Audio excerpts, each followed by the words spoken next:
नमस्कार दोस्तों, आपका स्वागत है ख्याली दुनिया में, जहां कहानियां जीवंत होती हैं और ख्वाब हकीकत बनते हैं। हम लाए हैं आपके लिए रोमांचक कहानियां, दिलचस्प किस्से और वो सब कुछ जो आपकी कल्पनाओं को नई उड़ान देगा। तो चलिए इस सफर की शुरुआत करते हैं और खो जाते हैं ख्याली दुनिया की रहस्यमय गलियों में। इस चैनल पर प्रस्तुत सभी कहानियां, पात्र और घटनाएं काल्पनिक हैं। इनका किसी भी व्यक्ति, घटना या स्थान से कोई संबंध केवल संयोग हो सकता है। हमारा उद्देश्य सिर्फ और सिर्फ आपका मनोरंजन करना है। 16 रिया ने किया हॉस्पिटल में तमाशा। अब तक नंदनी का एक्सीडेंट हो गया था और उसको हॉस्पिटल लाने वाला पार्थ सिंघानिया था और ऋषभ राजावत भी आ चुका था अपनी बहन की एक्सीडेंट की खबर सुनकर, और नंदनी का ऑपरेशन भी हो गया था और उसके माथे पर चोट आई थी और उसे स्टिचेस आए हुए थे, जो कि 5 या 6 थे। वहीं दूसरी तरफ उसे शख्स को भी होश आ चुका था और वह भी कुछ करता या कहता कि अपने में ही उसकी रूम का दरवाजा ओपन होता है, कई सारे बॉडीगार्ड और उसका पर्सनल असिस्टेंट आता है। बॉडीगार्ड्स भी काफी बॉडी वाले और लंबे चौड़े थे, और उनकी ड्रेस पर एक लोगो था, वह था आरएसआर का।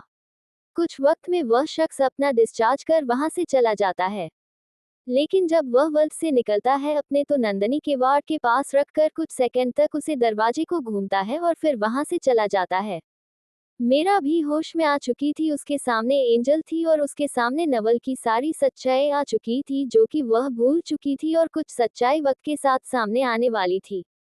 ऋषभ नंदनी से मिलने उसके रूम में आया था और वह दोनों अभी गले लग ही हुए थे कि इतने में डोर ओपन होता है और सामने की नजारा देखकर ऋषभ और नंदनी दोनों ही हैरान हो जाते हैं।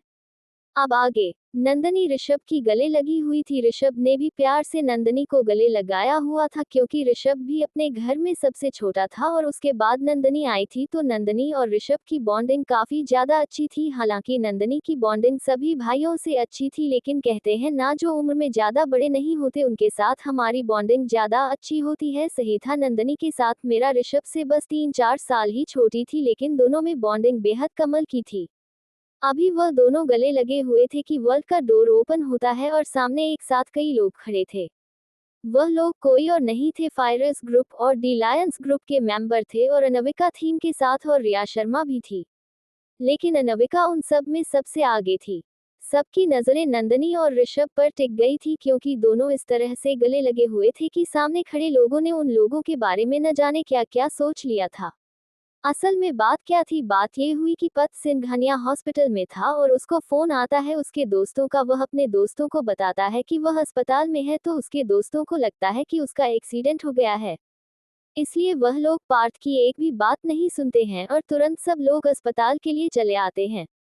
इत्तेफाक कहीं कि आप ऊपर वाले की साजिश। इसी अस्पताल में नताशा सहगल रेहान सिंह रायजादा के साथ आई थी। असल में रेहान सिंह रायजादा के दादाजी की तबीयत खराब थी और वह उनसे मिलने यहाँ आया था। उसके साथ नताशा भी आई थी, लेकिन जब वह लोग निकल रहे थे तो नताशा की नज़र पार्थ सिंघानिया के दोस्तों पर पड़े, जो काफी जल्दबाजी में एक रूम की तरफ बढ़ रहे थे। असल में नताशा सहगल पत सिंघानिया की कजन सिस्टर थी, पार्थ सिंघानिया की बुआ जी की लड़की थी। इसलिए जब नताशा ने पार्थ सिंघानिया के दोस्तों को इतना हड़बड़ी में जाते हुए देखा तो वह पूछे बिना रह नहीं पाए। उसके दोस्तों ने जल्दबाजी में बस यही बताया कि पार्थ का एक्सीडेंट हो गया है और वह इसी अस्पताल के एक वार्ड में शिफ्ट है। इसे कहते हैं बेवकूफ दोस्त। नताशा ने जो पार्थ की एक्सीडेंट की खबर सुनी तो वह काफी ज्यादा पैनिक हो गए, और वह उसे अपना भाई मानती थी। एक अच्छी बॉन्डिंग थी दोनों में, और वह उसके दोस्तों के साथ चली गई। रेहान के पास भी कोई ऑप्शन नहीं था, तो वह भी उन सबके पीछे चला गया। इसे कहते हैं महापागल। और एक चीज और, प्रिया मेहरा भी पार्टी सिंघानिया की कजन सिस्टर है और वह पार्थ सिंघानिया की मां की बेटी है। उसे एक्सीडेंट की खबर पत के दोस्तों से मिली थी, इसलिए वह भी अपने भाई से मिलने अस्पताल आ पहुंची। अब बात रही अनामिका की। अनिका को कैसे पता चला? अनविका के घर का रास्ता इस रूट से जाता है। जी रूट पर हमारी नंदनी का एक्सीडेंट हुआ था और वहां काफी भीड़ जमा थी। जब अनविका ने वहां कर खड़ी देखी, जो कि एक ट्रक से टकराई थी, और वह ट्रक से टकराकर एक पेड़ से टकरा गई थी और उसे कर की काफी बुरी हालत थी। अनविका ने जब उसे कर को देखा तो उसे पहचानते हुए जरा भी देर नहीं लगी कि यह कर हमारी नंदनी की थी, इसलिए वह आसपास की दुकान में पता करके जल्दी से वह अस्पताल के लिए निकल जाती है नंदनी से मिलने के लिए। जब वह अस्पताल आए तो उसके पीछे ही थे फायरस ग्रुप के मेंबर थे और थे लायंस ग्रुप के मेंबर भी थे, क्योंकि वह भी किसी न किसी काम से यहाँ आए हुए थे। जब उन्होंने पत सिंघानिया की एक्सीडेंट की खबर सुनी तो उन्होंने भी एक क्लासमेट और अराइवल होने के नाते आकर मिलना बेहतर समझा। क्या ये हो गई कहानी उन सब की। अब आते हैं असली कहानी पर, मतलब कि हमारी नंदनी और ऋषभ पर। नंदनी और ऋषभ हैरानी से अपने सामने खड़े उन तकरीबन 10-12 लोगों को देख रहे थे जो गेट पर खड़े थे, और उन्हीं के पीछे पार्थ सिंघानिया भी था। असल में पार्थ अपने दोस्तों से बात करके वही कॉरिडोर में बैठा हुआ था, लेकिन उसकी नज़र अपने दोस्तों और नताशा और रेहान पर बिल्कुल भी नहीं थी। वह उनकी तरफ पीठ करके बैठा था और किसी ने भी उन पर ध्यान ही नहीं दिया कि पत बाहर बैठा है, और इसलिए वह लोग जल्दी से रूम पता करके अंदर पहुंच गए। लेकिन सामने का नज़ारा देखकर किसी की आंखों में तो गुस्सा था और किसी की आंखों में नफरत थी, तो किसी की आंखों में सवाल था। चलो ये भी क्लियर कर देते हैं, किसकी आंखों में गुस्सा था, किसकी आंखों में नफरत थी, किसकी आंखों में सवाल था। सवाल तो था भैया हमारे पत सिंघानिया की आंखों में और अनविका किया को, और गुस्सा था रेहान की आंखों में। न जाने क्यों उसकी आंखों में गुस्से वाले बहुत है, और एक चुभन से भी थी जो वह जाहिर नहीं होने दे रहा था अपने चेहरे से। लेकिन कहते हैं ना, आखिर सब कुछ बोल देती, और ऐसा ही हुआ। उसकी आंखें बयां कर रही थी। अनामिका आगे आए और नंदनी से सबसे पहले जाकर गले लग गए, क्योंकि मीरा को चोट आई थी और उसके सर पर पट्टी भी बंधी हुई थी, उसके हाथ में भी पट्टी थी, उसके पैर में भी पट्टी बंधी हुई थी। इसलिए सबका ध्यान नंदनी पर गया। अब सभी को पता चल गया था कि एक्सीडेंट पत सिंघानिया का नहीं, नंदनी का हुआ था। लेकिन यहाँ आकर सबके मुंह खुला के खुले थे, क्योंकि सामने का नजारा देखकर सभी हैरान थे। ऋषभ राजावत, जो कि राजस्थान के कुंवर शाह के साथ वहां के टॉप 3 में आने वाली उनकी कंपनी के सीईओ थे। ऋषभ राजावत को कौन नहीं जानता था, लेकिन वह लोग ऋषभ राजावत को मीरा के साथ देखकर काफी हैरान थे।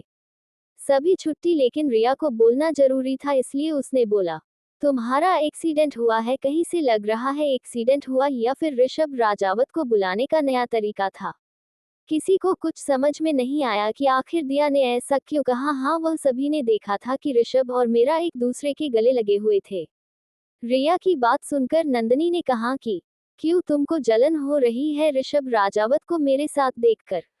नंदनी की बात सुनकर सभी के चेहरे पर बड़े गंदे वाले एक्सप्रेशन आए थे, क्योंकि सभी को लग रहा था कि रिया ने जो उनको बताया था वह सच था। उसी दिन जो कॉलेज के गार्डन में हुआ था वह सच था। रिया भी डेविल स्माइल करते हुए नंदनी को देखते हैं और फिर अपनी आगे की बात कहती है, हाँ तो तुम मानती हो कि तुम ऋषभ राजावत की रातें रंगीन करती हो। वही ऋषभ के चेहरे के एक्सप्रेशन पर बिगड़ गए, उसकी आंखें हद से ज्यादा ठंडी हो गई और उसके आसपास से निकल रही वाइब बेहद खतरनाक हो गई, जिसे उसे रूम में खड़े सभी लोगों ने महसूस की थी। अभी रिया कुछ और कह पाती कि उसके कानों में बेहद ठंडी आवाज सुनाई दे। क्या कहा तुमने, जरा फिर से कहना। इस आवाज को सुनकर रिया एक पल के लिए एक कप सी गई, लेकिन उसने अपनी नजरें उठाकर ऋषभ को देखा, जो उसे खूंखार नजरों से घर रहा था। ऋषभ आगे कुछ और कहता कि नंदनी ऋषभ का हाथ पकड़कर नाम में सर हिलाती है और ऋषभ गहरी सांस लेकर बस शांत सा रह जाता है।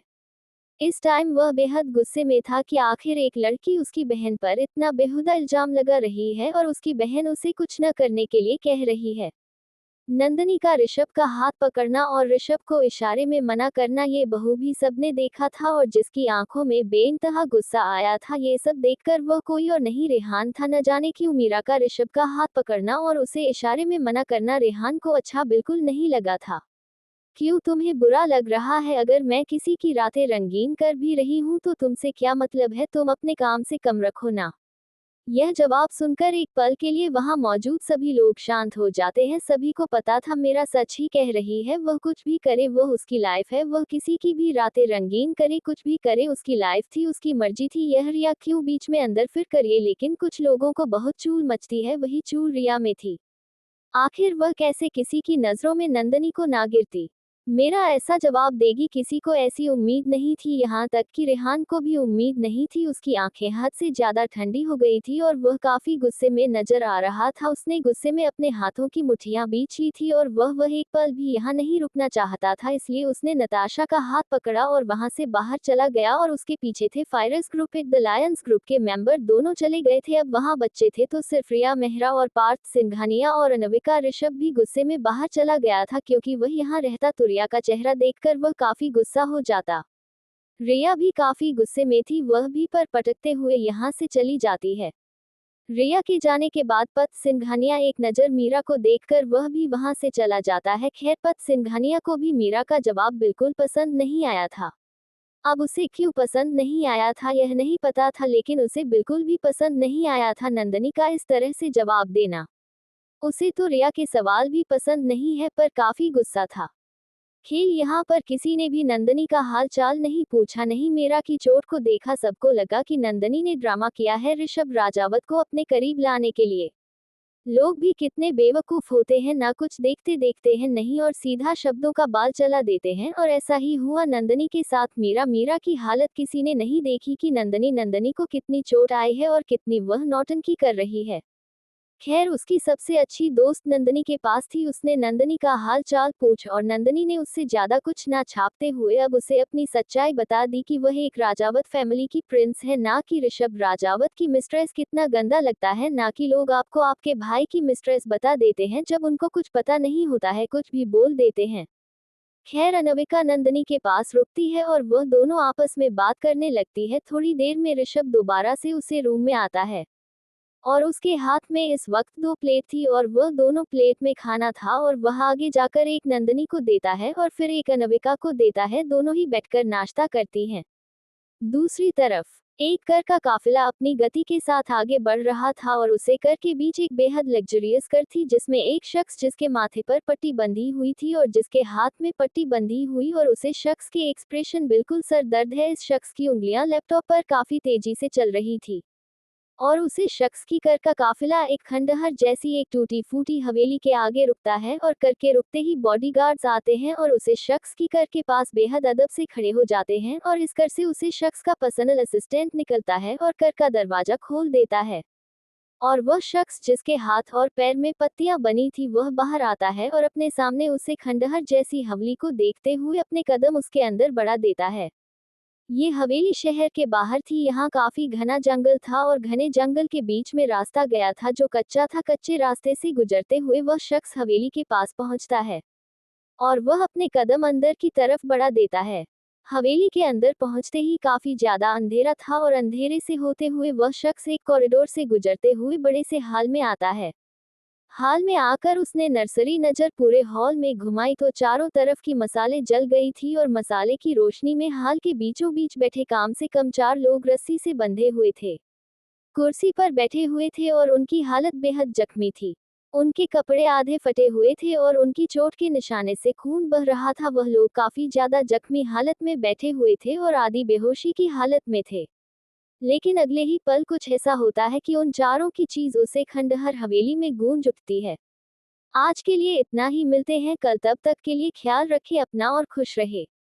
और कमेंट करके जरूर बताएं कि आज का चैप्टर कैसा लगा आप लोगों को। और हाँ एक और बात, हुकुम सा और हुकुम रानी सा की मुलाकात बहुत जल्द होगी। जस्ट 17 प्रिया को मिली सजा सबके सामने।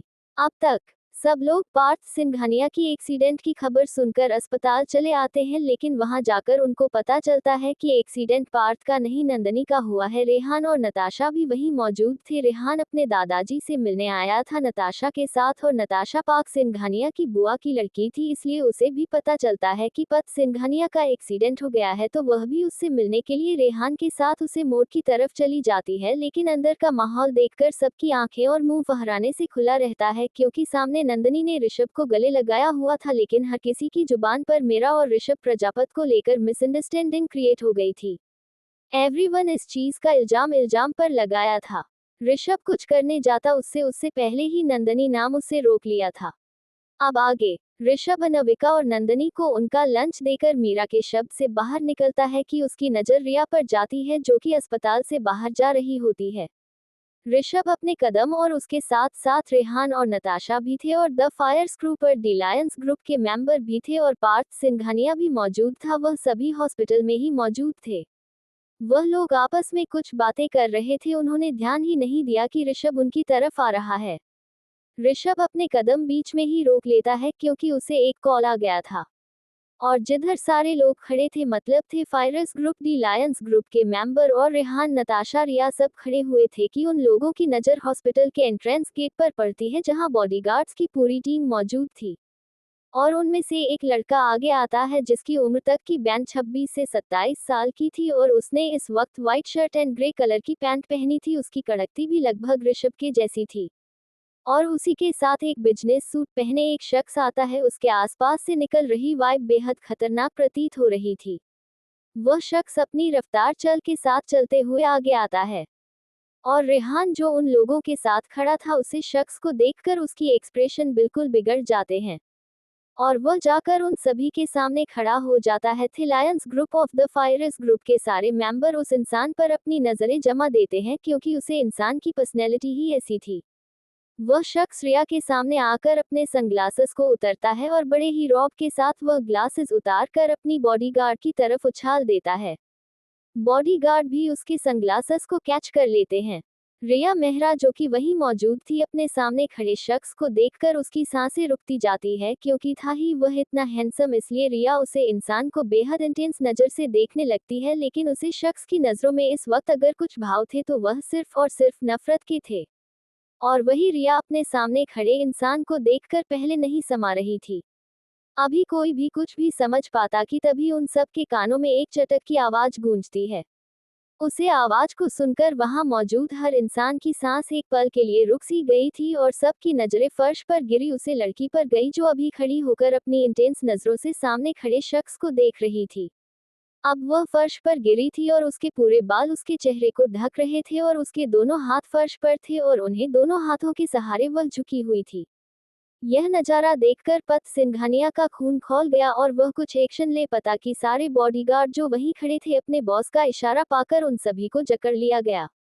वही उसे चटक की आवाज से ऋषभ भी वहां आ चुका था और अपने सामने खड़े इंसान को देखकर उसके होठों पर एक मुस्कुराहट आ गई जो काफी दिलकश थी और वह भी आकर उसे इंसान के साथ खड़ा हो गया और उसे नीचे गिरी लड़की को नफरत भरे भाव से देखने लगा जिसे उसकी बहन को उसकी मिस्ट्रेस बताया था। कुछ ही देर में वह एरिया सन्नाटे में तब्दील हो गया था क्योंकि किसी की भी हिम्मत नहीं हो रही थी कुछ भी बोलने की और पार्थ सिंघानिया उसके दोस्त और रेहान सिंह रायजादा को भी बॉडीगार्ड्स ने अपनी कब्जे में ले रखा था। वही वह शख्स जिसने उस लड़की को थप्पड़ मारा था वह उसकी और नीचे बैठता है और उसके बालों को मुट्ठी में पकड़ लेता है और बेहद बेदर्दी के साथ उसके सर को ऊपर उठाता है और अपनी सर्द मगर खतरनाक आवाज में कहता है, क्या कहा था तुमने प्रिंसेस को कि वह ऋषभ राजावत की रातें रंगीन करती है? बोलो। वही उस शख्स की बात सुनकर हर किसी को यकीन हो गया था कि यह उसे चीज का बदला ले रहा है, लेकिन उसके आगे किसी की भी बोलने की हिम्मत नहीं हो रही थी। और क्या कहा इंसान ने? प्रिंसेस नंदनी इसकी कब से प्रिंसेस हो गई? हर किसी के मन में यही सवाल था। कोई समझ नहीं पा रहा था कि आखिर हो क्या रहा था कि उतने में ही उन सबके कानों में गुस्से भरी आवाज सुनाई देती है, बिल्कुल भाई, इसी लड़की ने मेरे और मेरी प्रिंसेस की रिश्ते पर गंदा इल्जाम लगाया है। ऋषभ की बात सुनकर वह शख्स गुस्से से उसे लड़की को घूरता है और फिर सर्द मगर खतरनाक आवाज में कहता है, बहुत शौक है ना दूसरों पर इल्जाम लगाने का कि वह किसकी रातें रंगीन करती है और किसकी नहीं, खासकर मेरी प्रिंसेस के ऊपर। तो अब तुम देखोगी कि रातें रंगीन करना किसे कहते हैं और अनजान क्या होता है राजावत ब्रदर की प्रिंसेस को ऐसा बोलने की। वह शख्स ऋषभ की बात सुनकर एक नज़र उसे देखा है और फिर खड़ा हो जाता है और तभी दो बॉडीगार्ड आती है जो कि फीमेल थी और वह चेहरे से काफी ज्यादा खतरनाक लग रही थी और वह आती है अपने बॉस के पास खड़ी हो जाती है। और वही वह शख्स जब उन दोनों को देखा है तो कुछ इशारा करता है जिसका इशारा समझकर वह दोनों फीमेल बॉडीगार्ड रिया की तरफ आती है और एक फीमेल बॉडीगार्ड रिया को झटका से उठती है। वही थे लायंस ग्रुप वाले, थे फायरस ग्रुप के मेंबर यह सारा नजारा अपनी आंखों से देख रहे थे। और वह शख्स कोई और नहीं नंदनी का बड़ा भाई अस्तित्व राजावत था जिसे अपने सोर्स से पता चल चुका था कि नंदनी का एक्सीडेंट हुआ और वह जल्द से जल्द नंदनी से मिलने आना चाहता था, लेकिन अस्पताल में हुए कांड के बारे में उसे पहले से ही पता चल चुका था और वह आते ही मन सबसे पहले रिया को सजा देना चाहता था। आखिर कोई भी भाई अपनी बहन के लिए इतना गंदा शब्द कैसे बर्दाश्त कर सकता था? और यही हाल था अस्तित्व और ऋषभ का। उन दोनों ने सोच लिया था कि रिया को बहुत बुरी सजा देंगे। फिलहाल वह दोनों सबके सामने रिया को ऐसी सजा देने वाले थे, इसके बारे में किसी ने इमेजिन भी नहीं किया था। राजावत ब्रदर्स, ये सुनकर सबको अपनी आंखों पर यकीन नहीं हो रहा था कि यह वही राजावत ब्रदर्स है जो जल्दी किसी के सामने नहीं जाते थे। यह वही राजावत ब्रदर्स है जिनकी चर्चा पूरे वर्ल्ड में होती थी। लेकिन इनका नंदनी से क्या ताल्लुक है? सबके जहां में यही क्वेश्चन थे जिन्हें क्लियर बहुत जल्द अस्तित्व करने वाला था। रिया ऑन बॉडीगार्ड्स को देखकर डरते हुए अपनी नजर अस्तित्व पर करती है और अपनी आवाज में थोड़ा दृढ़पान लाकर कहती है, तो वह आपकी मिस्ट्रेस नहीं है तो कौन है फिर जिसके लिए आप मुझे इस तरह सजा दे रहे हैं। बस अस्तित्व का ये सुना था कि वह वहां गुस्से में चीखते हुए सबको एक नजर देखते हुए कहता है, कोई मिस्ट्रेस नहीं है, वह नंदनी राजावत है, राजावत परिवार की प्रिंसेस, राजावत परिवार की जान और राजावत परिवार की शान और राजावत परिवार का मान है। सब कुछ है, वह नंदनी राजावत है वह। अस्तित्व की बात सुनकर सबके कान खड़े हो जाते हैं और सब हैरानी भरी नजरों से अस्तित्व राजावत और ऋषभ राजावत को देखने लगते हैं, क्योंकि उन्हें उम्मीद नहीं थी कि वह नंदनी जिसे वह लोग ठुकराते आए थे, जिसे एक मिडिल क्लास फैमिली से समझते आए थे, आखिर में वह एक इतने बड़े खानदान की प्रिंसेस थी जो उनके साथ रह रही थी और उन लोगों ने उनके साथ कितना बुरा व्यवहार किया था। ये सब याद आते हैं सबकी आंखें एक पल के लिए चोरी सी हो जाती है, क्योंकि उन्हें अंदाजा हो गया था कि उनका भी हश्र ऐसे ही होने वाला है। लेकिन फिलहाल अस्तित्व रिया को सजा देना चाहता था। वही अस्तित्व अपने सामने खड़ी लड़की को देखा है जिसने फिर से उसकी बहन के लिए गंदा शब्द इस्तेमाल किया था और वह गुस्से में उसे देखते हुए अपने दांत भेजते हुए बेहद दर्द आवाज में कहता है, बहुत शौक है ना दूसरे की बहन के लिए इतने गंदे शब्द इस्तेमाल करने का, तो तुम्हें मैं बताता हूँ कि मिस्ट्रेस होती क्या है, अब बस तुम देखते जाओ तुम्हारा हाल क्या होता है। अस्तित्व उन दोनों फीमेल बॉडीगार्ड्स को इशारा करता है और वह दोनों बॉडीगार्ड्स रिया को लेकर चली जाती है। रिया चिखती रहती है, चिल्लाती रहती है, लेकिन उसकी सुनने वाला कोई नहीं था, क्योंकि उसमें गलती खुद की थी, उसने अपनी मौत को न्योता खुद दिया था। और पार्थ सिंघानिया चाहकर भी कुछ नहीं कर पा रहा था, क्योंकि उसे अस्तित्व के बॉडीगार्ड्स ने पकड़ा हुआ था। पार्टी क्या कोई भी कुछ भी नहीं कर पा रहा था, क्योंकि सभी को बॉडीगार्ड्स में पकड़ रखा था। रिया के जाने के बाद अस्तित्व उन सब को खड़े अपनी ठंडी निगाहों से देखा है और फिर अपने कदम नंदनी के वार्ड की तरफ बढ़ा देता है। वहीं नताशा जो रेहान के साथ खड़ी थी, रिया का इतना बुरा हश्र देखकर और उसके साथ क्या होगा यह इमेजिन भी नहीं कर पा रही थी वह, और उसे अपने लिए भी बहुत ज्यादा डर लगने लगा था कि वह अब क्या करेगी, क्योंकि उसने भी नंदनी को बहुत कुछ सुनाया था। वही अस्तित्व और ऋषभ के चेहरे पर अब जाकर कहीं सेटिस्फैक्शन नजर आ रहा था, क्योंकि वो दोनों अपनी बहन के लिए इतना गंदा शब्द सुनकर चुप नहीं रह सकते थे। उन्हें एक्शन लेना जरूरी था और उन्होंने एक्शन लिया, रिया को बुरी सजा देकर। कोई भी भाई अपनी बहन के लिए इतना गंदा शब्द बर्दाश्त नहीं करेगा कि कोई भी पैराग्राफ अगर उसकी बहन को इतना गंदा शब्द बोले और वह चुप हो जाए। अस्तित्व की जान बसती थी नंदनी में और यह बात घर में हर कोई जानता था। अस्तित्व में नंदनी को अपनी बहन की तरह नहीं, अपने बच्चों की तरह प्यार करता था, और नंदनी भी अस्तित्व को सबसे ज्यादा प्यार करती थी। उससे प्यार तो सभी भाइयों से था, लेकिन जो सबसे ज्यादा अटैचमेंट थी वह थी अस्तित्व से। इसीलिए तो नंदनी की एक्सीडेंट की खबर सुनकर उसे रहा नहीं गया और वो तुरंत यहाँ चले आया। अब आप लोग ये सोच रहे होंगे कि अस्तित्व को नंदनी की एक्सीडेंट की खबर कैसे पता चली, तो हम आप सबको बता दें कि अस्तित्व में नंदनी के पीछे हिडन बॉडीगार्ड लगाए हुए थे, जो नंदनी के हर पल की खबर उसे दे रहे थे। जब उन्हें से अस्तित्व को नंदनी के एक्सीडेंट की खबर पता चली तो उसे रहा नहीं गया, उसका दिल बहुत ज्यादा बेचैन और घबरा रहा था, इसलिए वह तुरंत वहां से निकल गया बिना किसी को बताए यहाँ आने के लिए। अस्तित्व अपने कदम नंदनी के वार्ड में बढ़ा देता है। अब वह जो रूम में जाता है, मुझे रूम ओपन करता है तो उसके सामने उसकी बच्ची यानी कि मेरा बेड पर बैठी हुई थी और अनविका उनके बगल में बैठी हुई थी। दोनों बात कर रहे थे, लेकिन जब रूम का डोर ओपन होने की उन लोगों की आवाज सुनाई दी तो दोनों की नजरें डोर की तरफ ठहर गई, क्योंकि वहां अस्तित्व के साथ ऋषभ भी खड़ा था। अस्तित्व अंदर आता है और ऋषभ इशारे से अनविका को बाहर जाने को कहता है, तो अनविका भी उसका इशारा समझकर बाहर चली जाती है। वही नंदनी की नजरें अस्तित्व पर जाकर रुक गई, क्योंकि उसे डर लग रहा था कि अस्तित्व उसे डांटेगा, वह इतनी लापरवाह कैसे हो सकती है। लेकिन अस्तित्व के कदम ठहर से गए थे, क्योंकि उसने अपनी बहन और अपनी जान से अजीज बच्ची को जख्मी हालत में देखा तो, लेकिन वह उसकी आंखों में डर देखकर वह गहरी सांस लेता है और अपने कदम मीरा की तरफ बढ़ने देता है। वह नंदनी के पास जाकर चेयर पर बैठ जाता है और उसके सर पर प्यार से हाथ फेरता है। बेहद नर्म आवाज में कहता है, कैसा है मेरा बच्चा? ज्यादा दर्द तो नहीं हो रहा है ना मेरे बच्चे को? अस्तित्व की इतनी नर्म आवाज सुनकर नंदनी की आंखों में आंसू आ जाते हैं और वह अस्तित्व के गले लग जाती है। बाहर क्या हुआ इसका अंदाजा नंदनी को और ना अनविका को जरा भी नहीं था। अस्तित्व भी उसे अपने सीने से लगा लेता है और उसके सर को प्यार से सहलाते हुए उसे चुप करता है। चुप होने के बाद मेरा अस्तित्व को देखते हैं तो अस्तित्व की आंखों में हल्की नहीं थी। यह वही अस्तित्व राजावत है जिसने अभी बाहर नंदनी के ऊपर गंदा इल्जाम लगाने वाली लड़की को थप्पड़ मारा था और उसको टॉर्चर करने के लिए अपने ब्लैक विला भेज दिया था।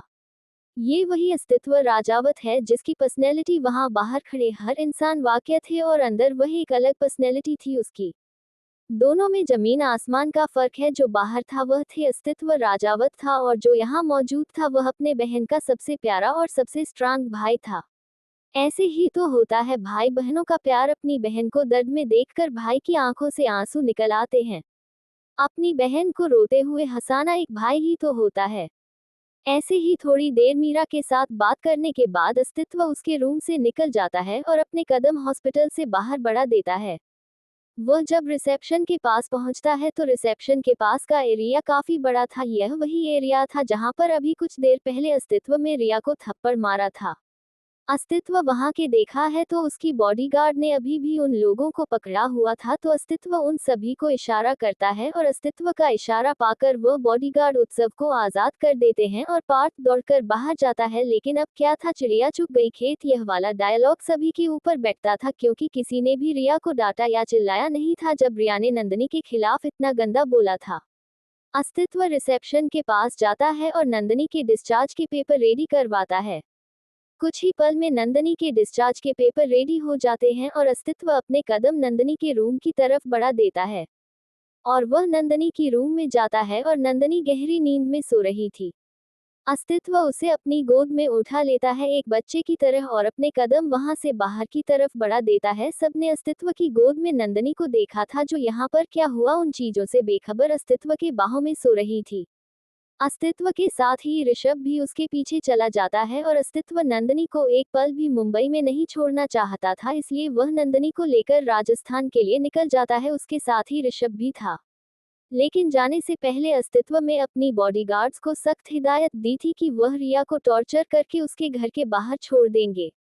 आज के लिए इतना ही, मिलते हैं कल नेक्स्ट पार्ट में। कमेंट करके जरूर बताना कि आज का चैप्टर कैसा लगा और यहाँ कमेंट करके जरूर बनना कि रिया को जो सजा मिली है उसे सब कितने खुश हैं। 18 रुद्रम सिंह राठौर। अब तक नंदनी की सच्चाई सभी के सामने आ चुकी थी कि मीरा एक रॉयल फैमिली से बिलोंग करती है और वह एक रॉयल फैमिली की प्रिंसेस है और यह बात उसके खुद बड़े भाई अस्तित्व राजावत ने बताई थी सबके सामने और रिया को सजा भी मिल चुकी थी उसके किए की। सब ये जानकर हैरान भी थे और परेशान भी थे। हैरान इसलिए थे कि उन्होंने ऐसा एक्सपेक्ट नहीं किया था कि नंदनी एक रॉयल फैमिली की प्रिंसेस होगी और नंदनी ने खुद अपनी सारी सच्चाई सभी से छुपी थी और क्यों छुपाई थी ये किसी को नहीं पता थी और नहीं नंदनी ने किसी को पता लगने दिया था ये बात। लेकिन आज हद हो गई थी, कोई भी भाई अपनी बहन के लिए इतने गंदे शब्द को बर्दाश्त नहीं कर सकता था और ऐसा ही हुआ। अस्तित्व से यह बिल्कुल बर्दाश्त नहीं था कि कोई उसकी प्रिंसेस को इस तरह से ट्वीट करे और इतना गंदे शब्द का इल्जाम उसे पर लगे। खैर, रिया को उसके किए की सजा मिल गई, इससे बड़ी बात क्या ही हो सकती है। अब आगे अस्तित्व नंदनी को अपने साथ राजस्थान लेकर जा रहा था। वह अब एक पल भी यहाँ मेरा तुम नहीं छोड़ना चाहता था। वह जानता था कि यह जो ग्रुप के इतने मेंबर्स हैं यह मेरा पर झूठे इल्जाम लगाने और उसे टॉर्चर करने में जरा भी पीछे नहीं हटेंगे। और एक वजह ये भी थी कि वहां रेहान सिंह रायजादा मौजूद था और रेहान के सामने नंदनी की सच्चाई आ चुकी थी और अस्तित्व जानता था रायजादा परिवार और राजावत परिवार में कितनी बड़ी दुश्मनी है और कितने सालों से है और इस बात का फायदा जरूर रेहान उठना, इसलिए वह नंदनी को अपने साथ राजस्थान ले आया था, भी उसके साथ आ गया था। खैर, अस्तित्व में अपनी बॉडीगार्ड से कहकर रिया की अच्छी खातिरदारी करने को कहा था और फिर खातिरदारी करने के बाद उसे उसके घर पर छोड़कर आने को भी कहा था। और वैसे भी जो मीरा का एक्सीडेंट हुआ था वह किसी की सोची समझी साजिश थी, इसलिए अस्तित्व नंदनी को और भी यहाँ नहीं छोड़ना चाहता था। किसी को भनक तो लग चुकी थी कि वह राजावत खानदान की प्रिंसेस है। एक प्राइवेट जेट में अस्तित्व इस वक्त बड़ी शान से उसे प्राइवेट जेट की सीट पर बैठा था किसी राजा की तरह, और उसके बगल में ही ऋषभ भी बैठा था। दोनों लैपटॉप पर काफी तेजी से उंगलियां चला रहे थे अपनी, और वही मीरा उसे प्राइवेट जेट के रूम में आराम से सो रही थी। दोनों के चेहरे पर एक्सप्रेशन बिल्कुल भावहीन थे। दोनों ही अपना ध्यान पूरा लैपटॉप पर लगाए हुए थे कि इतने में ही ऋषभ अस्तित्व को देखकर कहता है, भाई वह यहाँ आ चुका है और उसकी मुलाकात नंदनी से हो चुकी है।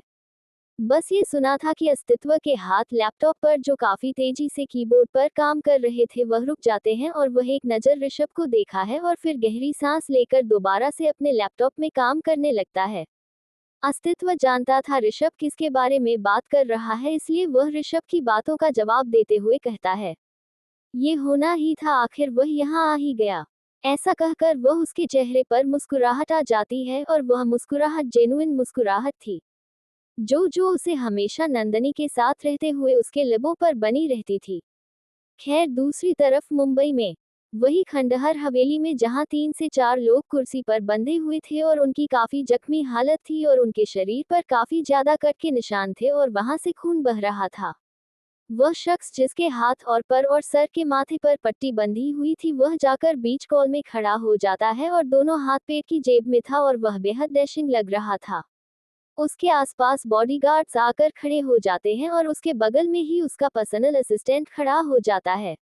बॉडीगार्ड पर्सनल असिस्टेंट की तरफ देखते हैं तो पर्सनल असिस्टेंट उनको कुछ इशारा करता है। पर्सनल असिस्टेंट का इशारा समझकर बॉडीगार्ड एक सोफा लेकर आते हैं और वह सोफा उसी शख्स के पीछे रख देते हैं और वह शख्स बड़ी ठाठ के साथ जाकर उस सोफे पर बैठ जाता है।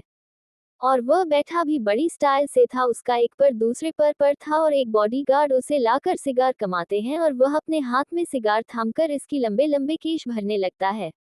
इस दौरान उन सभी जख्मी लोगों को कुर्सी से खोल दिया जाता है और वह सभी उसे आदमी के पैरों के पास गिर जाते हैं। जब वह आदमी सिगार का कश भरता है तो वह नीचे झुककर उन सभी जख्मी लोगों के ऊपर धुआं छोड़ता है। ऐसा होते ही वह चारों शख्स जोर जोर से खांसने लगते हैं और ऐसा होते ही उसे शख्स के चेहरे पर एक डेविल मुस्कुराहट आ जाती है और उसकी आंखों में बेशुमार गुस्सा था। वह अपना सिगार मुंह से निकाल कर उसे शख्स के हाथों पर लगा देता है और ऐसा होते ही एक जोरदार चीख उसे खंडहर हवेली में गूंज उठती है।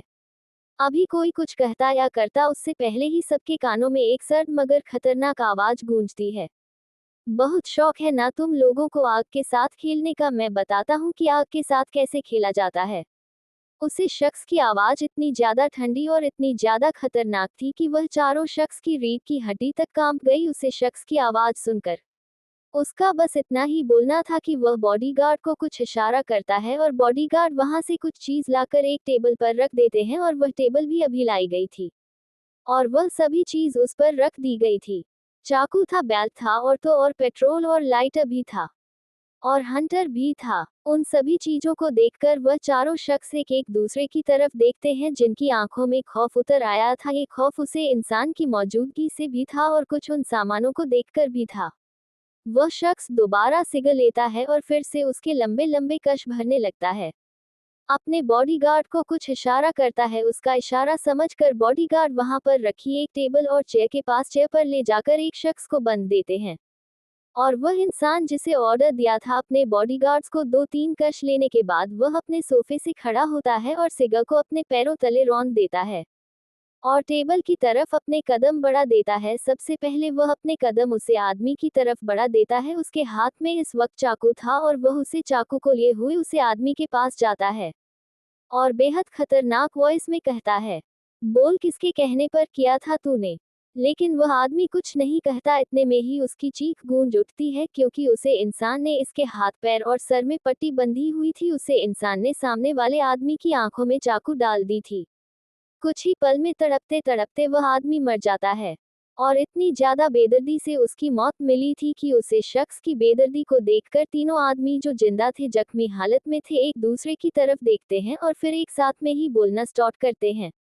अभी वह कुछ बोलने या कहते उससे पहले ही 2-3 बॉडीगार्ड आते हैं और एक आदमी को जंजीरों से बांध देते हैं और दूसरे आदमी को इस टेबल पर दोबारा बैठाया जाता है और तीसरे आदमी को राशियों के जरिए बांधकर उल्टा लटकाया जाता है।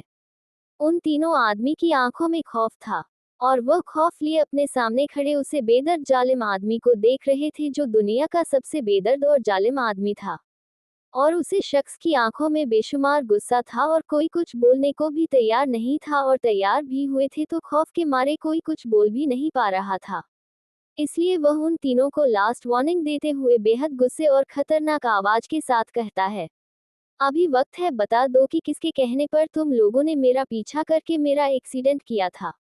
वरना तुम तो जानते ही हो कि क्या हश्र होगा तुम्हारा, इस इंसान की तरह बेदर्दी से मौत मिलेगी। बस ये सुना था कि वह तीनों शक ऐसी चीज का इंतजार कर रहे थे और वह तीनों इंसान आदमी उसे शख्स को देखते हुए डरते डरते हर एक बात बताते हैं। पूरी बात जाने के बाद वह शख्स उन लोगों को देखा है और लास्ट में बस एक ही क्वेश्चन पूछता है। कहानी सुनने के लिए नहीं बैठा हूं मैं यहाँ, किसके कहने पर किया है ये बताओ, पूरी राम कहानी नहीं जाननी है। तीनों शख्स पहले एक दूसरे को देखते हैं, फिर बहुत कोशिश करने के बाद कोई कुछ नहीं बोलता तो वह इंसान अपनी जगह से खड़ा होता है और बेहद गुस्से के साथ चिल्लाते हुए कहता है, लगता है खौफ भूल चुके हो। रुद्रम सिंह राठौर का वक्त आ गया है फिर से।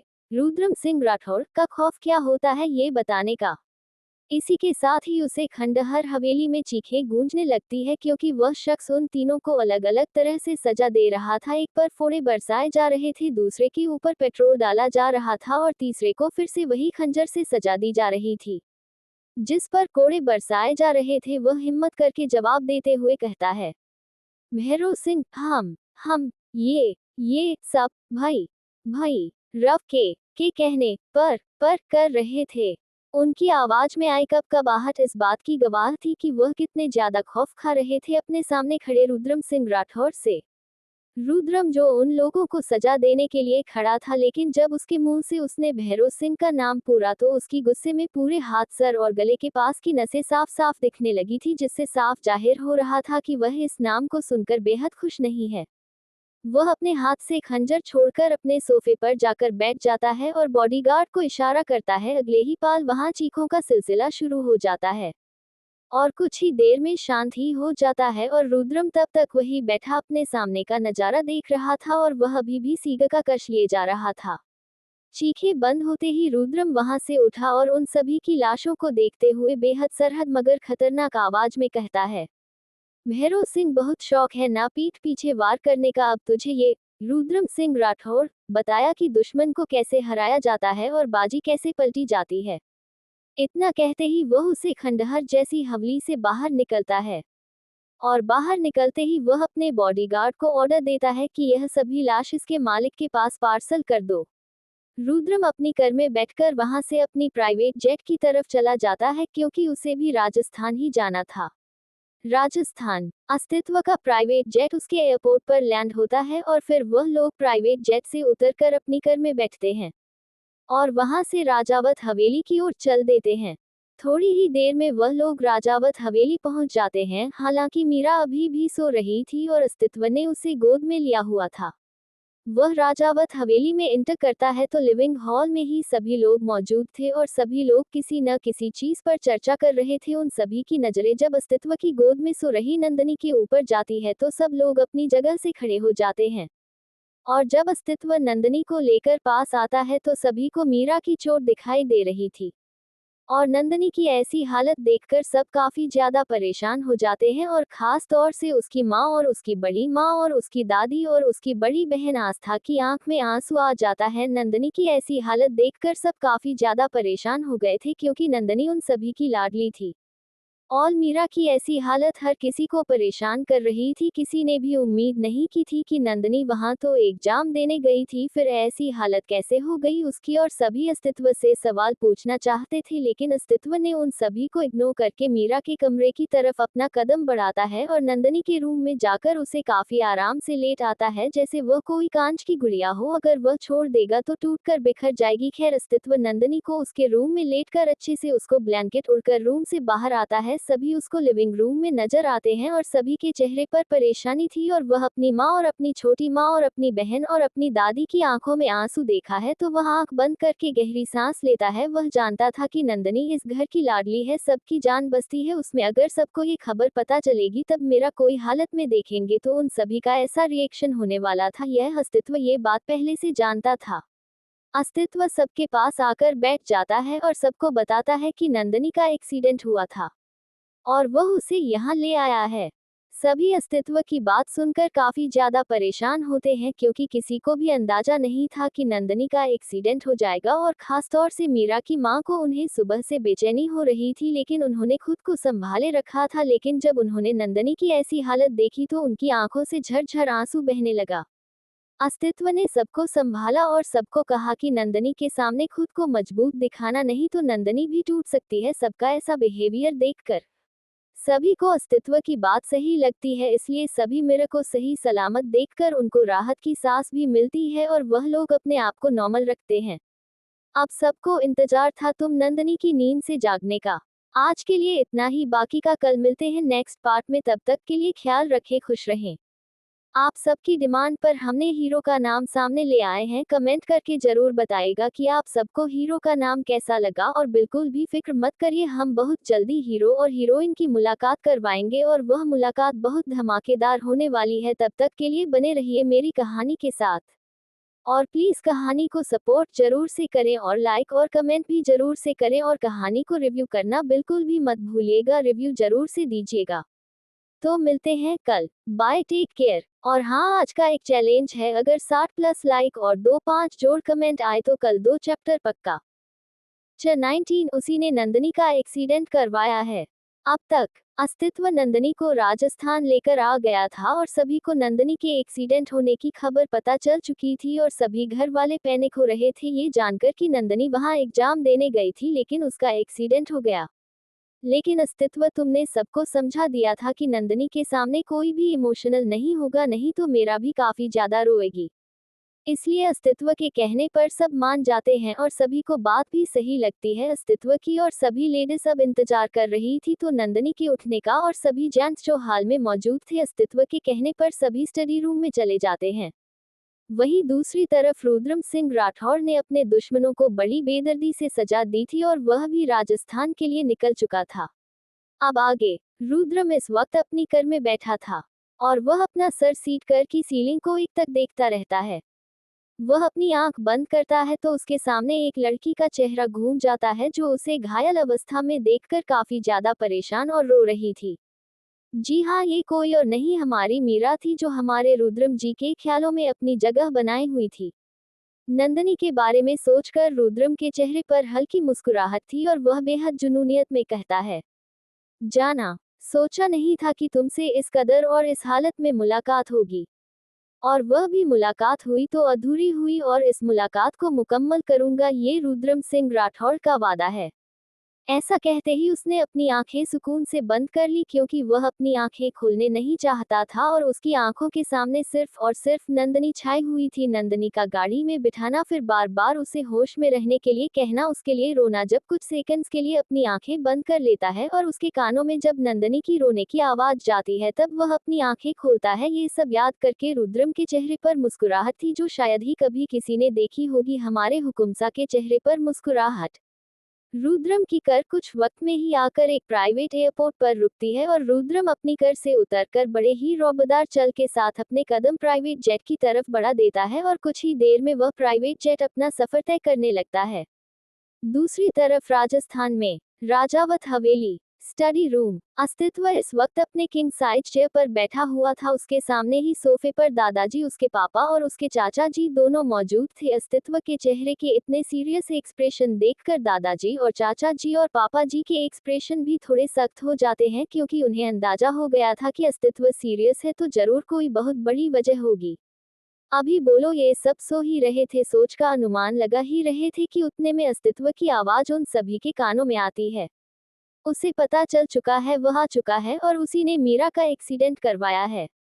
बस ये कहने की देर थी कि दादाजी जो अपनी छड़ी संभाल ले बैठे थे उनकी छड़ी उनके हाथ से छूट गई और चाचा जी और पापा जी के चेहरे का एक्सप्रेशन बिल्कुल सख्त हो गए और दादाजी भी अपनी छड़ी संभालते हुए सख्त आवाज में बोले, कुछ भी हो जाए उसे नंदनी तक नहीं पहुंचना है, अगर वह मेरा तक पहुंच गया तो हमारी नंदनी को हमसे अलग कर देगा।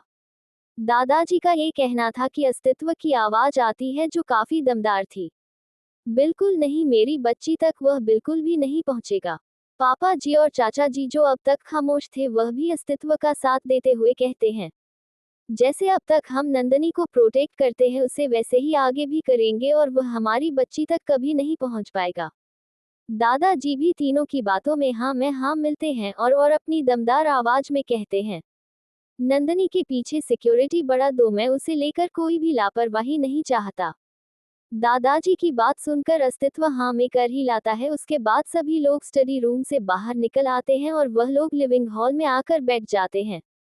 रात का वक्त हो चला था और मेरा अभी तक सो रही थी दवा के असर से, और सभी लोग लिविंग हॉल में बैठे थे। डिनर का भी टाइम हो चुका था, लेकिन अभी सभी को इंतजार था सिर्फ नंदनी के जागने का।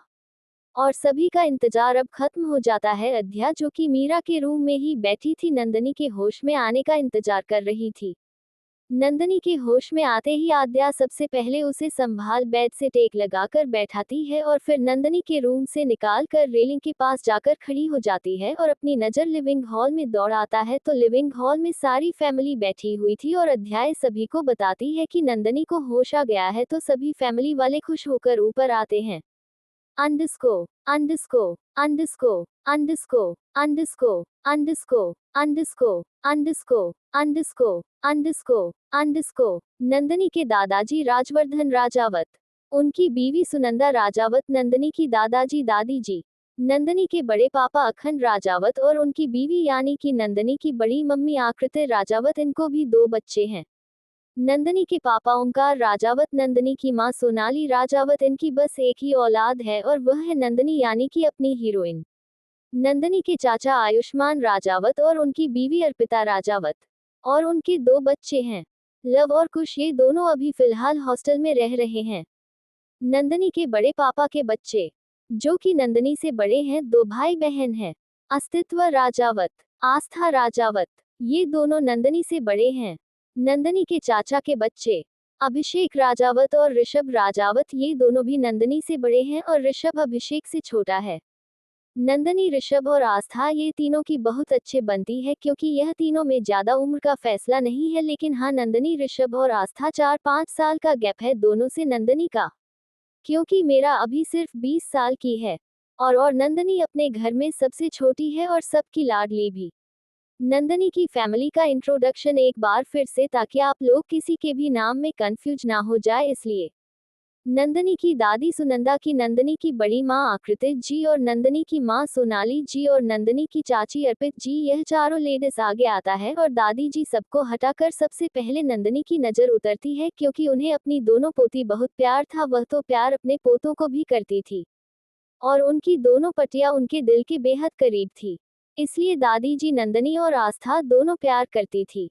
नंदनी की मां सोनाली जी, जो काफी देर से अपने इमोशंस रोके हुए खड़ी थी, लेकिन वह अपने इमोशंस को कंट्रोल नहीं कर पाती और वह नंदनी को देखकर रो पड़ती है क्योंकि आखिर उनकी औलाद उनसे 3 साल तक डर रही और फिर 3 साल बाद वह वापस आए और फिर दोबारा उनसे दूर मुंबई जाकर उसने अपना एग्जाम देने के लिए गई थी, बट वहां मतलब राजावत खानदान के दुश्मनों ने उसको ट्रिगर किया था, इसलिए उन्होंने मन ही मन में यह चीज सोच ली थी कि वह जल्द ही इस चीज को लेकर नंदनी के पापा और घर के सभी बड़ों से जरूर बात करेंगे और सब लोग उसका साथ जरूर देंगे। खैर, अपने इमोशंस को कंट्रोल करते हुए सोनाली जी आगे जाती है और नंदनी को गले लगा लेती है और मेरा भी मन की ममता का स्पर्श पाकर उनकी गले लग जाती है। ऐसा ही एक एक करके सारी लेडीज नंदनी से मिलती है, उसके बाद उसे रेस्ट करने का कहकर सब लोग उसके रूम से चले जाते हैं। लिसन एवरीवन, हमसे ना यहाँ पर थोड़ी सी मिस्टेक हो गई है। आस्था को हमने आधा के नाम से प्रोनाउंस कर दिया है, तो आप लोग उसे चीज को लेकर कंफ्यूज बिल्कुल भी मत होना। हम आप लोगों को पहले बता दे रहे हैं कि नंदनी की जो बड़ी बहन है उसका नाम आस्था राजावत है, आध्या नहीं है, गलती से हो गया है। आस्था नंदनी के पास ही रुकती है और आस्था की भी जान नंदनी में बसती थी और वह भी उसे एक बच्ची की तरह ट्रीट करती थी। नंदनी का एक और भाई है अभिषेक राजावत, वह फिलहाल और यहाँ उपस्थित नहीं है, इसलिए उसको नंदनी के एक्सीडेंट की खबर नहीं है। वह फौरन गया है किसी बिजनेस डील के सिलसिले में। वहीं दूसरी तरफ अब तक रुद्रम का प्राइवेट जेट राजस्थान के एयरपोर्ट पर लैंड हो चुका था और गाड़ियों की काफी लंबी कतार लगी हुई थी। रुद्रम के बॉडीगार्ड भी पूरे एयरपोर्ट पर तैनात थे, जिन्होंने काफी लंबे चौड़े बॉडी बिल्डर टाइप सारे बॉडीगार्ड्स थे और वह सभी रुद्रम के एयरपोर्ट पर तैनात थे और वह सभी रुद्रम का इंतजार कर रहे थे। रुद्रम का प्राइवेट प्लेन लैंड होता है और रुद्रम बड़े ही एटीट्यूड के साथ अपने प्राइवेट जेट से उतरता है और फिर अपने कदम कार की तरफ बढ़ा देता है और उसके साथ ही काफी सारे बॉडीगार्ड उसको प्रोटेक्ट करते हुए चल रहे थे। खैर रुद्रम अपनी कार में बैठकर उसकी कार का काफिला अपनी मंजिल की ओर चल पड़ता है। इस दौरान सुबह से रात हो चुकी थी और रुद्रम अपने प्राइवेट विला गया हुआ था। वह अपने रूम में जाता है और जाकर सबसे पहले शावर लेता है। खैर रुद्रम के प्राइवेट विला की बात करें तो व्हाइट एंड गोल्डन कलर का कॉम्बिनेशन का वह विला बेहद खूबसूरत और आकर्षक लग रहा था। मैं गेट से इंटर होते हुए एक बड़ा सा फाउंटेन था और वही काफी बड़ा सा गार्डन था जिसमें तरह तरह की फूल लगे हुए थे। गार्डन से होते हुए विला के में एंट्रेंस पर कर आकर रुकती है और विला के अंदर इंटर करते ही सबसे पहले एक लिविंग हॉल पड़ता था जो काफी बड़ा था, बहुत ज्यादा बड़ा था और लिविंग हॉल में ही काफी बड़े बड़े दो झूमर लगे हुए थे और वहां पर सोफा रखा गया था जो काफी ज्यादा आलीशान था और लिविंग हॉल से होते हुए राइट साइड की ओर सीधी गई थी और एक लेफ्ट साइड से सीधी गई थी और दोनों ही तरफ उन सीढ़ियों पर काफी खूबसूरत से कालीन बिछी गई थी जिसका लुक और भी अच्छा लग रहा था और लिविंग हॉल में काफी ज्यादा एक्सपेंसिव चीज रखी गई थी जिसे देखकर ही लग रहा था कि यह किसी हुकुमसा उर्फ नंबर 1 वर्ल्ड के नंबर 1 बिजनेसमैन का घर है। खैर और रुद्रम अपने कदम लिफ्ट की ओर बढ़ा देता है जो कि हाल से सीधा लगा कर जाने पर थी और वह लिफ्ट भी कुछ इस तरह थी कि मतलब वह एक दीवार का ही पार्ट लगे, लेकिन गौर से देखने पर पता चलता था कि वहां पर लिफ्ट है। रुद्रम अपने कमरे की तरफ बढ़ जाता है और उसका कैमरा सेकंड फ्लोर पर था, लेफ्ट साइड पर भी था और राइट साइड पर भी था, दोनों साइड पर भी था। उसका दोनों रूम था और थर्ड फ्लोर पर gym, swimming pool, mini home theatre सब कुछ मौजूद था और राइट साइड में एक पेंटिंग रूम, एक पियानो रूम मौजूद था। राइट साइड जाने की तरफ किसी को भी इजाजत नहीं थी शिवाय रुद्रम के। रुद्रम ही उधर जाता था और एक उसका सबसे खास नौकर था, नौकर नहीं बटलर कह सकते हैं, बट को ही सिर्फ और सिर्फ उधर जाने की इजाजत थी और वह उधर जाकर साफ सफाई करता था, सिर्फ पियानो रूम और बेडरूम की और किसी चीज की नहीं। जो तीसरा रूम था वह शिवाय रुद्रम के कोई और ओपन नहीं कर सकता था। रुद्रम अपने रूम में जाता है, फ्रेश होता है। फ्रेश होने के बाद वह अपने कदम थर्ड फ्लोर की तरफ बढ़ा देता है, राइट साइड, जहां सिर्फ और सिर्फ पेंटिंग और म्यूजिक रूम था जिसमें म्यूजिक के इंस्ट्रूमेंट में रखे हुए थे। रुद्रम जब पेंटिंग रूम ओपन करता है तो वहां एक लड़की की बहुत सारी तस्वीर थी और सब अलग अलग तरह की थी। किसी में उसने राजस्थानी कपड़े पहने हैं, किसी में वह मॉडर्न कपड़े में है, किसी में वह एक सिंपल सलवार सूट में है, किसी में उसकी आंखें हैं, किसी भी उसकी मुस्कुराहट की फोटो। बहुत अच्छी अच्छी खूबसूरत खूबसूरत फोटो थी। आज के लिए इतना ही। और जरूर से बताना कि आखिर कौन है वह सब जिससे छुपाने की कोशिश कर रहे हैं नंदनी को। 20 पेंटिंग रोमांस। इस दौरान सुबह से रात हो चुकी थी और रुद्रम अपने प्राइवेट विला गया हुआ था। वह अपने रूम में जाता है और जाकर सबसे पहले शावर लेता है। खैर रुद्रम के प्राइवेट विला की बात करें तो व्हाइट एंड गोल्डन कलर का कॉम्बिनेशन का वह विला बेहद खूबसूरत और आकर्षक लग रहा था। मैं गेट से इंटर होते हुए एक बड़ा सा फाउंटेन था और वही काफी बड़ा सा गार्डन था जिसमें तरह तरह की फूल लगे हुए थे। गार्डन से होते हुए विला के में एंट्रेंस पर कर आकर रुकती है और विला के अंदर इंटर करते ही सबसे पहले एक लिविंग हॉल पड़ता था जो काफी बड़ा था, बहुत ज्यादा बड़ा था और लिविंग हॉल में ही काफी बड़े बड़े दो झूमर लगे हुए थे और वहां पर सोफा रखा गया था जो काफी ज्यादा आलीशान था और लिविंग हॉल से होते हुए राइट साइड की ओर सीधी गई थी और एक लेफ्ट साइड से सीधी गई थी और दोनों ही तरफ उन सीढ़ियों पर काफी खूबसूरत से कालीन बिछी गई थी जिसका लुक और भी अच्छा लग रहा था और लिविंग हॉल में काफी ज्यादा एक्सपेंसिव चीज रखी गई थी जिसे देखकर ही लग रहा था कि यह किसी हुकुमसा उर्फ नंबर 1 वर्ल्ड के नंबर 1 बिजनेसमैन का घर है। खैर और रुद्रम अपने कदम लिफ्ट की ओर बढ़ा देता है जो कि हाल से सीधा लगा कर जाने पर थी और वह लिफ्ट भी कुछ इस तरह थी कि मतलब वह एक दीवार का ही पार्ट लगे, लेकिन गौर से देखने पर पता चलता था कि वहां पर लिफ्ट है। रुद्रम अपने कमरे की तरफ बढ़ जाता है और उसका कैमरा सेकंड फ्लोर पर था, लेफ्ट साइड पर भी था और राइट साइड पर भी था, दोनों साइड पर भी था। उसका दोनों रूम था और थर्ड फ्लोर पर gym, swimming pool, mini home theatre सब कुछ मौजूद था और राइट साइड में एक पेंटिंग रूम, एक पियानो रूम मौजूद था। राइट साइड जाने की तरफ किसी को भी इजाजत नहीं थी शिवाय रुद्रम के। रुद्रम ही उधर जाता था और एक उसका सबसे खास नौकर था, नौकर नहीं बटलर कह सकते हैं, बट को ही सिर्फ और सिर्फ उधर जाने की इजाजत थी और वह उधर जाकर साफ सफाई करता था, सिर्फ पियानो रूम और बेडरूम की और किसी चीज की नहीं। जो तीसरा रूम था वह शिवाय रुद्रम के कोई और ओपन नहीं कर सकता था। रुद्रम अपने रूम में जाता है, फ्रेश होता है। फ्रेश होने के बाद वह अपने कदम थर्ड फ्लोर की तरफ बढ़ा देता है, राइट साइड, जहां सिर्फ और सिर्फ पेंटिंग और म्यूजिक रूम था जिसमें म्यूजिक के इंस्ट्रूमेंट में रखे हुए थे। अब आगे रुद्रम अपनी उसे पेंटिंग रूम में खड़ा काफी गौर से उसे रूम को देख रहा था, क्योंकि उसे रूम एक ही लड़की की कई सारी पेंटिंग की और कई तरह की पेंटिंग थी, बस एक ही लड़की थी। रुद्रम रूम में दाखिल होता है और अपने कदम उस स्टैंड की तरफ बढ़ा देता है जहां पर कई सारे स्टैंड रखे थे और उसे पर खाली पेज और उसी के साथ कई सारे पेंटिंग ब्रश और पेन्स रखे हुए थे। रुद्रम अपने कदम उसे स्टैंड की तरफ करता है और वहां पहुंचकर वह सबसे पहले अपने शर्ट के बटन ओपन करता है। शर्ट के बटन ओपन करने के बाद वह अपनी शर्ट को उतारता है और शर्ट को उतारने के बाद वह पेंटिंग ट्रे को अपने हाथ में लेता है और दूसरे हाथ में ब्रश लेता है और उसे स्टैंड के पास एक स्टूल भी वहीं मौजूद था और वह उस पर बैठ जाता है और बैठने के बाद वह अपने हाथ बेहद बारीकी से उसे पर पेंटिंग बनाने लगता है। उस पेंटिंग को बनाते हुए रुद्रम उसे पेंटिंग में बन रही लड़की के ख्यालों में खो गया था। ये कोई और नहीं नंदनी थी। रुद्रम उसे पेंटिंग को देखते हुए बेहद जुनून भरी आवाज में गाना गाता है। तुम्हें अपना बनाने का जुनून सर पे है, कब से है? अभी रुद्रम ने ये लाइन गई ही थी कि उसे अपनी पीठ पर से होते हुए अपने सीने पर एक नर्म हाथ का स्पर्श महसूस होता है। इस स्पर्श को महसूस करके उसकी आंखें सुकून से बंद हो जाती है। रुद्रम अपनी आंखें खोलकर उसे मुलायम हाथ पर अपने हाथ रखता है और उसे शख्स को अपने आगे करता है तो वह नंदनी थी, जो एक खूबसूरत सी वाइट कलर की शर्ट पहन रखी थी जो मुश्किल से उसके थाई तक आ रही थी और उसके नीचे उसने शॉर्ट्स पहन रखे थे। मुझे आदत बना लो एक बुरी, कहना ये तुमसे है। नंदनी यह अल्फाज कहते हुए रुद्रम की आंखों में एक तक देखती रहती है। मीरा की अल्फाज सुनकर रुद्रम की आंखें सुकून से फिर बंद हो जाती है और उसके होठों पर ना दिखने वाली मुस्कुराहट आ जाती है। तुम्हें अपना बनाने का जुनून सर पे है, कब से है? सर पे है, कब से है? रुद्रम अपनी जगह से खड़ा होता है और नंदनी की कमर पर अपने हाथ रखता है और उसे खुद के करीब करता है। रुद्रम के हाथों में जो पैंट्स लगे हुए थे वह नंदनी की थाई पर लग जाते हैं और नंदनी की नजरें बराबर रुद्रम की नजरों पर बनी हुई थी। दोनों ने एक मिनट के लिए भी आंखें नहीं झपकाई थी। जिस्म के समंदर में एक लहर जो ठहरी है, उसमें थोड़ी हरकत होने दो हो।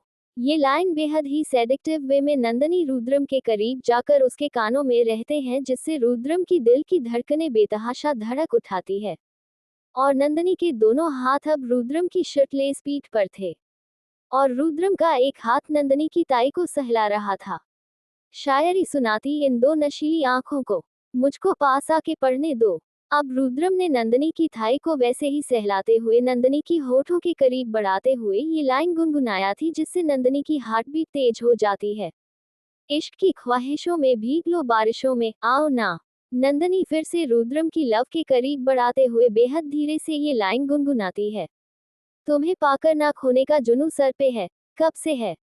रुद्रम नंदनी की थाई पर अपनी पकड़ कसता है और फिर एक बारगी उसे अपने करीब करता है, जिससे मेरा रुद्रम की बाहों में खींची चली जाती है और रुद्र नंदनी के नेक में अपना चेहरा छुपाकर नंदनी के कान के पास बेहद से डिटेक्टिव वे में ये कहता है, मुझे नजरों में रख लो तुम कहीं, कहना ये तुमसे है मेरा। वैसे ही रुद्रम की नेक पर हल्के हल्के से किस करते हुए ये लाइन उसके कान में गती है। तुम्हें अपना बनाने का जुनून सर पे है, कब से है? सर पे है, कब से है? ये लाइन गाते हुए रुद्रम नंदनी के शर्ट को एक शोल्डर से नीचे करने लगता है और हल्के हल्के वहां किस करते हुए ये लाइन गाता है, हम रोकना नहीं मुझको, जिद पे आ गई हूं मैं, इस कदर दीवानापन चढ़ा। अचानक ही मेरा रुद्रम को धक्का देती है, जिसमें रुद्रम पीछे लगे सोफे पर गिर जाता है और उसके ऊपर आकर बड़े ही नजाकत के साथ उसके सीने पर हाथ फेरते हुए नंदनी बड़े ही सेडिक्टिव वे में उसके सीने पर हाथ फिर आते हुए ये लाइन गाती है, देखो ना यहाँ आके मेरा हाल कैसा है, टूट के अभी तक ना जुड़ा, अब संभलना नहीं है, जो भी है वो सही है, आओ ना। नंदनी के इस तरह से सीने पर बड़े ही सेडिक्टिव वे में उंगलियां चलाने पर रुद्रम अपनी आंखें बंद कर लेता है और फिर आंखें खोलकर झटके से नंदनी को पेलता है और उसके ऊपर जाकर और उससे पूरी तरह से कैप्चर कर लेता है। रुद्रम का एक हाथ नंदनी की कमर के पास था तो दूसरा उसके चेहरे के पास था और आंखों में आंखें डालकर बेहद दीवानगी के साथ ये लाइन गाता है, तुम्हें खुद से मिलाने का जुनून सर पे है, कब से है? रुद्रम झुककर नंदनी को किस करने के लिए आगे बढ़ता है। इस दौरान रुद्रम की पकड़ नंदनी पर ढीली हो गई थी और वह और इसी बात का फायदा उठाकर नंदनी रुद्रम को तेज धक्का देती है, जिससे रुद्रम नंदनी के साइड आ जाता है और मेरा उठकर उससे कुछ कम दूरी पर आ जाती है। और रुद्रम अपनी जगह से उठकर नंदनी को देखा है और फिर वैसे ही गाते हुए उसकी तरफ अपने कदम बढ़ा देता है। मुझे रहने दो अपने पास ही। कहना ये तुमसे है। मेरा जो रुद्रम से दूर खड़ी हो गई थी वह रुद्रम को देखते हुए उसके करीब आती है और उसके ऊपर पूरी तरह से बेंड होकर पूरी तरह सेली हो जाती है और रुद्रम भी उसकी कमर पर अपने हाथ ले जाता है और एक बारगी उसे अपनी ओर खींचता है जिससे नंदनी उसकी बाहों में खींची चली आती है। और मीरा रुद्रम के होठों के करीब बढ़ती है और वही रुद्रम नंदनी के एक साइड शोल्डर शर्ट को गिरता है और धीरे धीरे किस करने के लिए आगे बढ़ता है। इस दौरान दोनों का आई कांटेक्ट बिल्कुल नहीं टूटा था और मेरा रुद्रम की आंखों में देखते हुए इस गाने की लाइन को गति है। तुम्हें अपना बनाने का जुनून सर पे है। कब से है सर पे है, कब से है। रुद्रम जो नंदनी को शोल्डर पर किस करने के लिए करीब बढ़ रहा था वह भी नंदनी की आंखों में देखते हुए ये लाइन गाता है और अपने हॉट शोल्डर पर रख पाता उससे पहले ही दरवाजे पर दस्तक होती है। रुद्रम एक पल के लिए तो इग्नोर कर देता है क्योंकि उसके सामने नंदनी थी, लेकिन जब दोबारा दस्तक होती है तो वह पलटकर गेट की तरफ देखता है और दोबारा पलटकर रूम की तरफ देखता है। ना वहां पर नंदनी थी, नहीं उसका कुछ नामो निशान था। ये देखकर रुद्रम अपनी आंखें बंद कर लेता है। रुद्रम अपनी आंखें बंद करके दोबारा खोलते हैं और अपनी बेहद मैग्नेटिक और सेडिक्टिव वॉइस में कहता है, जाना तुम तो पहले बस जब मैं सोया करता था तब तुम मेरे ख्वाबों में आया करती थी, अब तुम मुझे ऐसे भी नजर आने लगी हो अब और इंतजार नहीं होता, जल्द से जल्द अपनी तड़प खत्म करनी है मुझे तुम्हें अपनी बाहों में लेकर। ऐसा कहकर रुद्र गहरी सांस लेता है और फिर गेट ओपन करता है। वहां पर घर का बटलर खड़ा था जो कि रुद्रम को डिनर के लिए बुलाने आया था। रुद्रम उसे देखकर अपने कदम रूम से बाहर निकलता है और पलटकर एक बार रूम को देखा है, फिर अच्छे से लॉक करने के बाद अपने कदम डाइनिंग टेबल की तरफ बढ़ा देता है। तो हमारे रुद्रम की खुली आंखों से सपना देख रहे थे हमारे नंदनी का। खैर यह सपना भी बहुत जल्द पूरा होगा, उसको पूरा करने के लिए आप सबकी लेखक हैं ना। न जाने ये कैसा एहसास था, न जाने कैसी ये तड़प थी जो वक्त के साथ रुद्रम की नंदनी के लिए बढ़ती जा रही थी। वही हमारी रुद्रम जी की तरफ से बेखबर मीरा जी अपनी दुनिया में खोई हुई थी। वह अपने रूम की बालकनी में लगे झूले पर बैठी हुई उसे चांद को देख रही थी जिसकी रोशनी काफी ज्यादा थी। वह अपनी पहली जिंदगी के बारे में सोच रही थी कि आखिर कैसे लोग उसे क्या क्या नाम देकर पुकारते थे, नाजायज तो किसी के टाइम पास का नतीजा, किसी के हवस का नतीजा, सब उसे बताते थे। लेकिन कोई नहीं था जो उसे सिंपैथी देता, या कोई ऐसा था ही नहीं। लेकिन जब से किस दुनिया में आई थी नंदनी के परिवार वालों ने उसे नंदनी को काफी अच्छे से रखा था, जैसा वह प्रिंसेस ट्रीटमेंट अपनी रियल लाइफ में चाहती थी कि कोई उसे इस कदर प्यार करे कि वह अपने सारी पिछले दर्द को भूल जाए। लेकिन ऐसा था नहीं, उसकी असली जिंदगी में कभी कोई ऐसा नहीं मिला, पर यहाँ आकर उसे इतनी अच्छी फैमिली, इतने अच्छे भाई जो उसके लिए इतनी ज्यादा प्रोटेक्टिव है, उसे वह सब कुछ मिला था। अब बस कमी थी तो एक सच्चे प्यार की। नंदनी यह सब सोच ही रही थी, अचानक उसकी दिमाग में एक बात क्लिक होती है और उसकी आंखें बड़ी बड़ी हो जाती है और उसके जहां में एंजल का बस एक ही सवाल घूमने लगता है। दोस्तों, आशा करते हैं कि आपको हमारी यह कहानी पसंद आई होगी। अगर आपने इस सफर का आनंद लिया हो तो हमारे चैनल ख्याली दुनिया को लाइक करें, अपने दोस्तों के साथ शेयर करें, कमेंट में अपनी राय दें और हमारे चैनल को सब्सक्राइब करना न भूलें। मिलते हैं अगली कहानी के साथ, तब तक के लिए अपने ख्यालों में डूबे रहें। धन्यवाद।